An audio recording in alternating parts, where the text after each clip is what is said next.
Hi everyone, it's Alyssa. Welcome back to my kitchen for this month's edition of Spice Up Your Kitchen.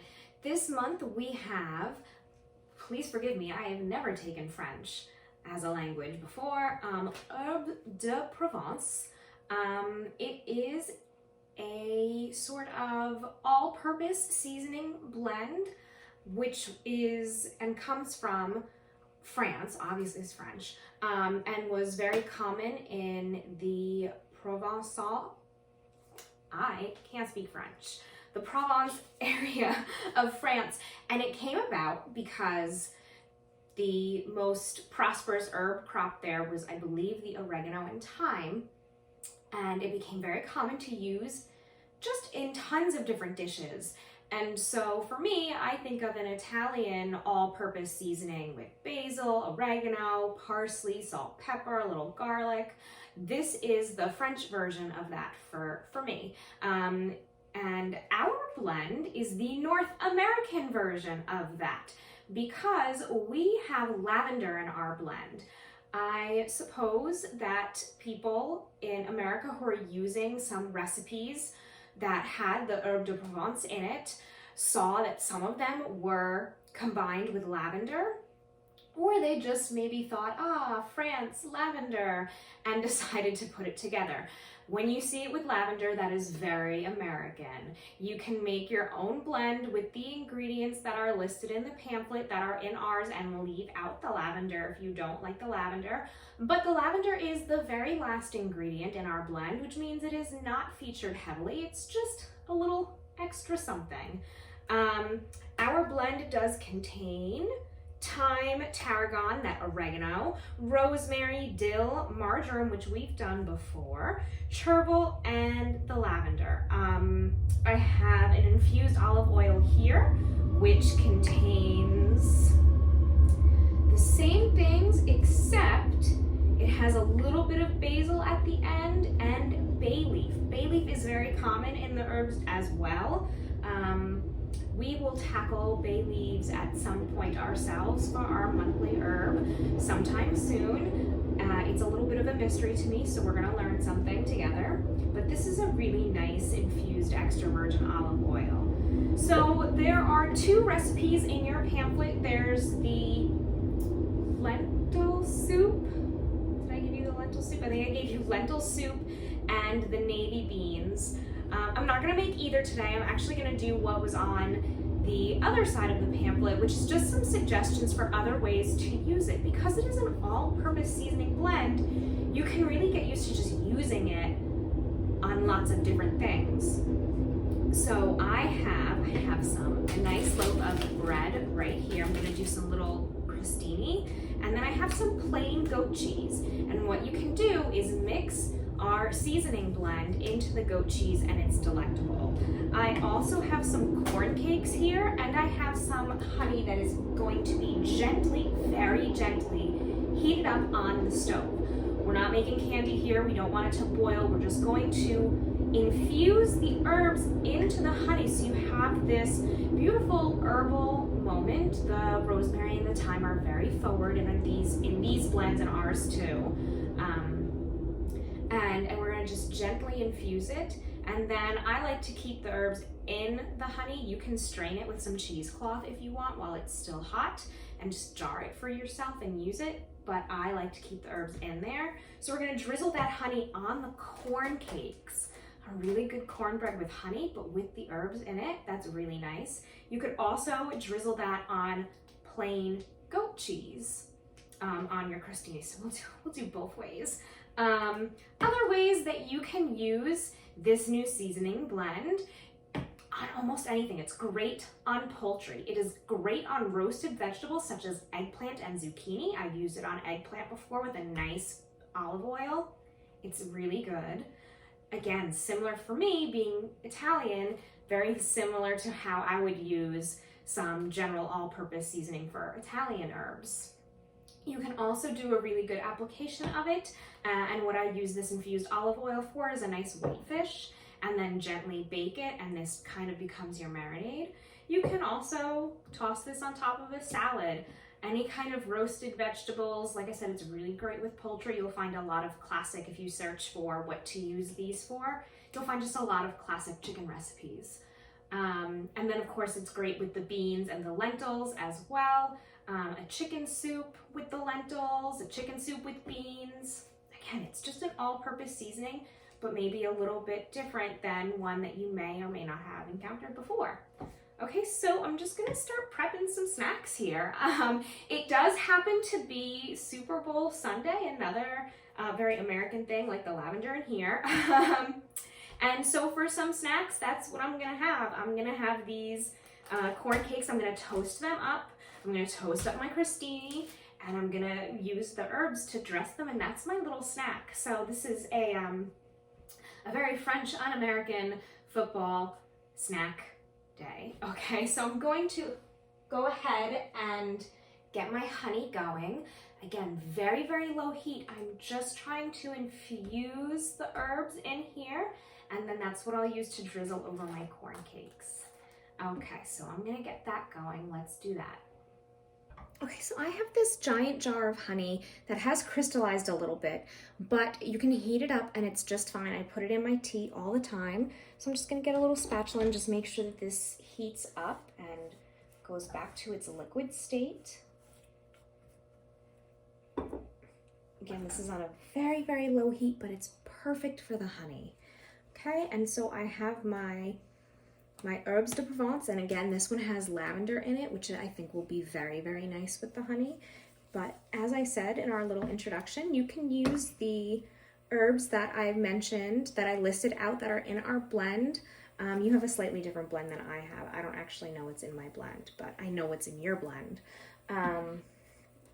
You can make your own and omit the lavender if it's something that you really don't appreciate.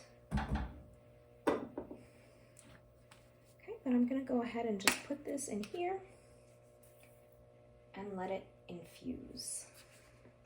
That's it. That's exactly how you make an infused honey. It's so simple and so easy. And I'm just going to let this go for, again, I don't want it to boil. I want to avoid bubbles, so I'm gonna keep it moving, keep it super low.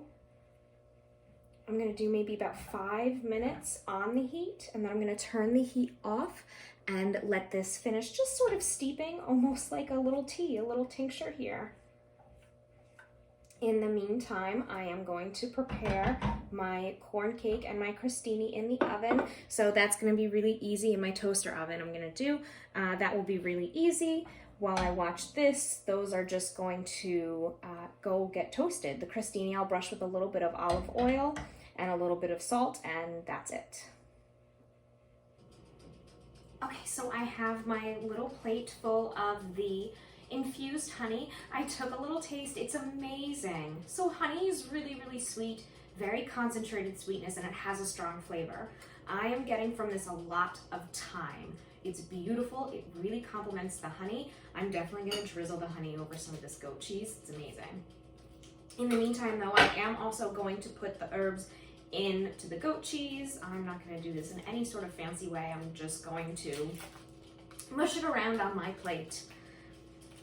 I also have a little bit of sea salted butter to put on top of my corn cake. So when that corn cake comes out nice and toasted and warm, the sea salted butter, that fat and the salt, will be a really nice complement to our herbed honey. All right, so I'm just going to grab some goat cheese, one of my favorite cheeses. I bet you could also do something like a baked brie with the herbs on top. I bet it would be lovely with some onions too, some caramelized onions.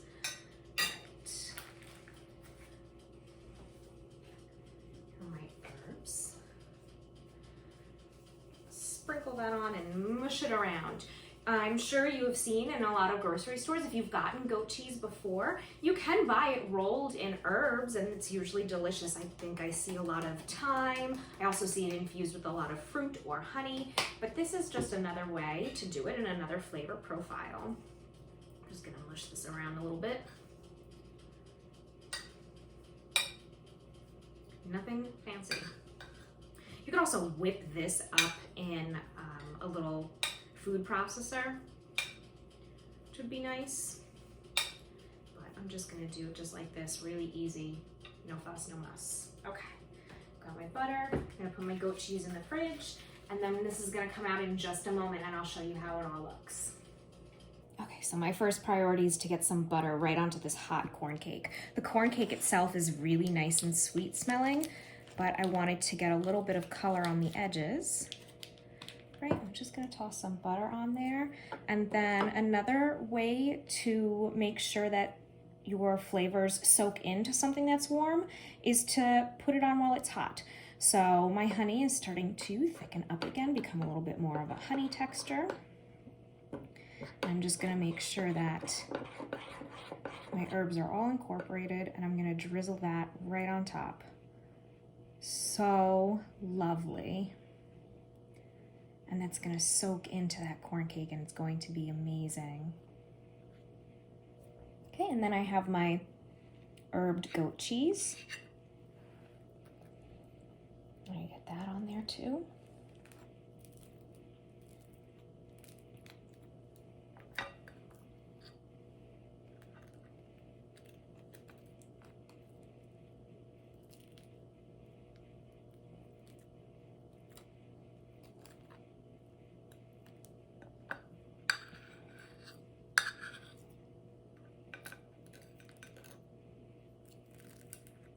I forgot to leave one for just plain goat cheese, but I'm not mad about it. This is amazing. All right. And I know this is salted butter, but I am going to still add just a little bit of a coarse sea salt just to brighten it up a little bit. All right, I'm gonna try this first.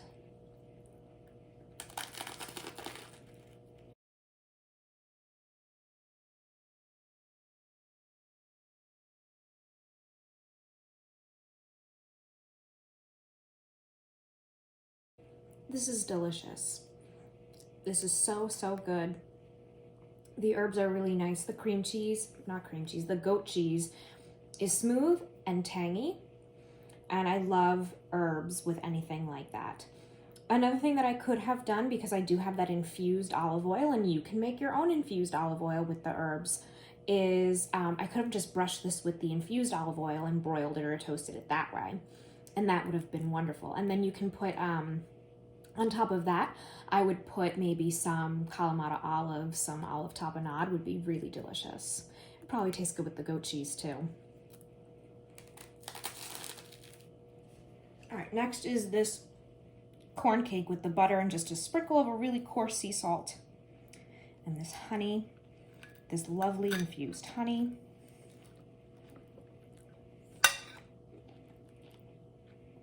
I'll make sure I get a little bit of that salted butter on there too.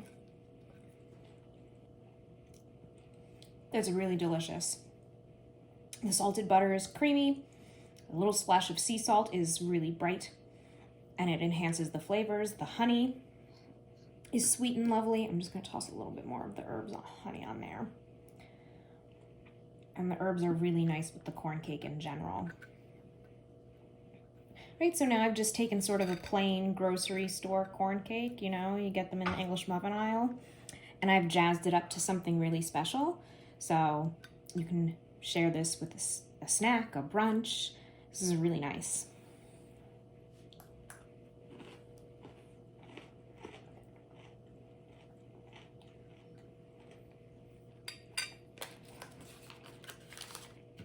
Oh yeah, that bite had a lot of the herbs in there. It's so complementary to the honey, like I said, because the honey is so, so sweet and has a very forward flavor, that the herbs have their own strong flavor, but it's a really nice complement. They balance each other out really, really well.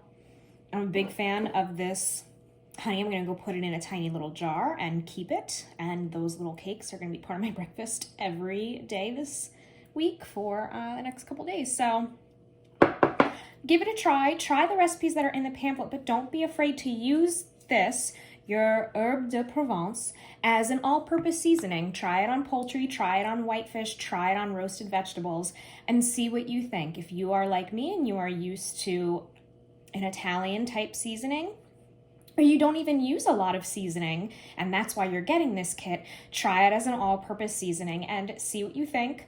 Don't forget to let me know what you thought of this month's herb, and I'll see you for next month's herb. All right, everyone. See you soon.